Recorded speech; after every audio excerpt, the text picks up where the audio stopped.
पिछले साल ही हमने सुना था कुदरत का निजाम। अब कुदरत का निजाम जो है किसी डिक्शनरी में डालना पड़ेगा, जैसे बेसबॉल डाला है, क्योंकि कुदरत का निजाम ना पाकिस्तान के लिए ऐसा लग रहा है कि चल रहा है। आपने आज का मैच देखा होगा भाई, वक्फे पे जब एक टीम ने 401 रन बोर्ड पर लगा दिए तो हर कोई, हम भी, आप भी यही कह रहे थे कि ये क्या हो गया पाकिस्तान को, ये कैसी सोच है, दे पिटाई दे पिटाई दे पिटाई। पर न्यूजीलैंड पर सवाल उठता है अब, जो टीम 401 रन बना के भी मैच हार जाए, भाई वो टीम तो जाना डिजर्व नहीं करती सेमीफाइनल में। हाँ, पाकिस्तान की दिक्कत यह है कि उन्होंने लेट स्टार्ट किया है, वो बड़े मैच हारते रहे, सिर्फ बांग्लादेश, नेदरलैंड्स और श्रीलंका को हराया, तो वो भी डिजर्व नहीं करती। लेकिन हकीकत यह है कि फिलहाल पाकिस्तान ने यह मैच जिस तरह से जीता है, कोई बड़ी बात नहीं कि यही टीम सेमीफाइनल में जाए। इक्वेशन अभी भी मुश्किल है, लेकिन बात पहले आज के मैच की।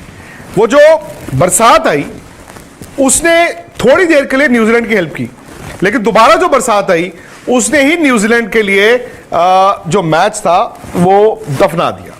भाई आप 402 चेज कर रहे थे, अब्दुल्ला शफीक आउट हो गए थे, लेकिन फखर जमान ने जिस तरह बैटिंग करनी शुरू की, और फखर जमान की बैटिंग आपको 90s की बैटिंग की तरह दिखी होगी, जैसे सईद अनवर खेलते थे।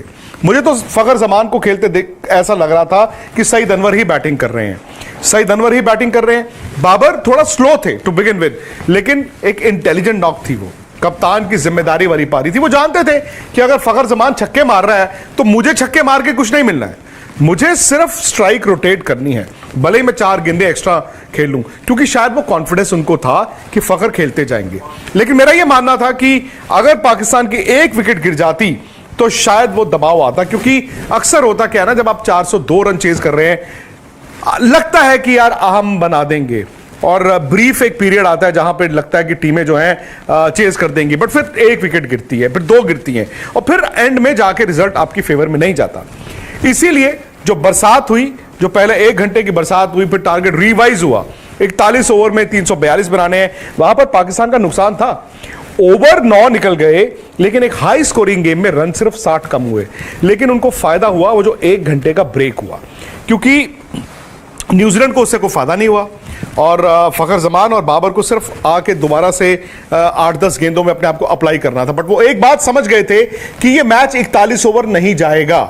यहीं पर न्यूजीलैंड ने चूक की, क्योंकि पाकिस्तान जानता था कि भी बरसात दोबारा आएगी, हमें सिर्फ डकवर्थ लुइस में आगे रहना है और इतना मार्जिन लेके चलना है कि हम 41 ओवर नहीं सोच रहे, हम 41 ओवर में 342 नहीं सोच रहे, हमें सिर्फ डकवर्थ लुइस में 10, 15, 20 रन का जो इजाफा है वो करते रहना है। यहां पर न्यूजीलैंड के कप्तान केन विलियमसन ने मूर्खता की, सबसे बड़ी बेवकूफी की। वो जानते हैं बरसात ऐसा नहीं है कि अचानक से गिरती है, और कवर्स भी ऐसे नहीं है कि अचानक से प्रकट हो जाते हैं। आमतौर पर आप भी टीवी पे मैच देखते हैं, वो बूंदें गिरनी शुरू होती हैं, वो हल्की हल्की हल्की हल्की बूंदें गिरनी शुरू होती है, फिर कवर्स आते हैं and then they go off. और मैं जब मैच देख भी रहा था तो वो लग रहा था कि बस यार ये 5-7 ओवर की गेम है। वहां पर उन्होंने क्या किया, ईश सोडी को शेरों के सामने डाल दिया। अब ईश सोडी लेग स्पिनर हैं और उनके सामने फखर जमान। उस ओवर में आए 20 रन, 20 रन आए उस ओवर में, और पाकिस्तान जब बाहर निकला उसके बाद तो बरसात इतनी हुई कि मैच होना ही नहीं था, 21 रनों से जीता है। सो बात वही आ जाती है कि न्यूजीलैंड ने भी तो पाकिस्तान के हाथों में खेला, पाकिस्तान ने द मोमेंट न्यूजीलैंड पे दबाव बनाया, न्यूजीलैंड जो है वो क्रैक कर गया। अब न्यूजीलैंड टीम का भी देखा जाए तो भाई अभी भी लगता है कि वो सेमीफाइनल में जा सकते हैं, क्योंकि नेट रन रेट पर अगर आप नजर डालें और पॉइंट्स टैली पर नजर डालें तो भाई टेक्निकली अभी भी 3 टीमें हैं, न्यूजीलैंड, पाकिस्तान, अफगानिस्तान, ये तीनों टीमें हैं। अब अफगानिस्तान इनसे आगे है, क्योंकि मैच भले ही वो 4 जीता है लेकिन खेला 7 है। आखिरी 2 मुकाबले उनके थोड़े मुश्किल टीमों से हैं। पता नहीं अफगानिस्तान करिश्मा कर सकता है कि नहीं।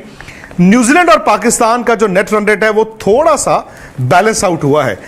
मुझे नहीं पता कि रनों के लिहाज से कितना फर्क पड़ा है, लेकिन चूंकि पाकिस्तान ने जल्दी रन बनाए तो हो सकता है जो 85 रन का इन दोनों के बीच या 15 ओवर का जो फासला था, हो सकता है कि वो तकरीबन अब 50 रन या 45 रन पर आ गया हो, मतलब 40-45 रन का दोनों टीमों के बीच नेट रन रेट का फर्क है।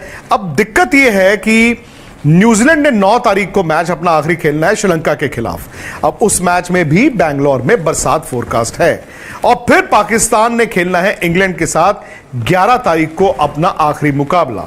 अब फर्ज कीजिए न्यूजीलैंड और श्रीलंका के मैच में बरसात हो जाती है, वहां पर पॉइंट्स शेयर हो जाते हैं। 1 पॉइंट न्यूजीलैंड को, 1 पॉइंट श्रीलंका को, फिर पाकिस्तान को सिंपल इंग्लैंड को हराना है और वो सेमीफाइनल में आ जाएगा। लेकिन अगर न्यूजीलैंड ने श्रीलंका को अपने आखिरी मुकाबले में हरा दिया, ऑब्वियसली वो 1 रन हो या 10 रन हो या 60 रन हो, उतने से जीतेंगे।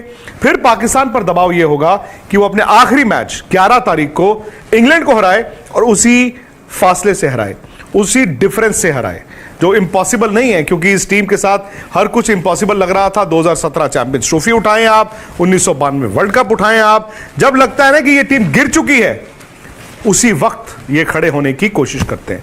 तो भाई पाकिस्तान ने क्रिकेट अच्छी खेली, खासतौर से फखर जमान ने, और शायद इस तरह की 2 इनिंगें जो उन्होंने खेली हैं वो टीम में वो जोश भी भर दी है, वो ऊर्जा भी आ गई है। बॉलिंग उनकी अभी भी जो है वो मतलब बहुत माठी है, बहुत कमजोर है। आज जो पिटाइयां हुई हैं, भले वो हारिस राउफ की हों, शाहीन अफरीदी की हों, किसी की भी हों, लेकिन फखर जमान ने आके उनकी बैटिंग को वो 4 चांद लगा दिए हैं। कभी कभी क्या होता है ना, जब आप मैच जीतते हैं बड़ा, तो बॉलिंग भी सुधर जाती है। तो ये एक तरह से अभी भी मुझे लगता है कि वो कुदरत का निजाम की जो बात कर रहे थे, इंडिया वर्सेस पाकिस्तान सेमीफाइनल हो सकता है। पहले मैच के बाद लगा ये पाकिस्तान तो दूर दूर तक नहीं है, लेकिन अब अगर इंडिया कल साउथ अफ्रीका को हरा दे और पाकिस्तान चौथी टीम बन के आ जाए, तो फिर कोलकाता में 16 तारीख को ये दोनों टीमें आमने सामने हो सकती हैं।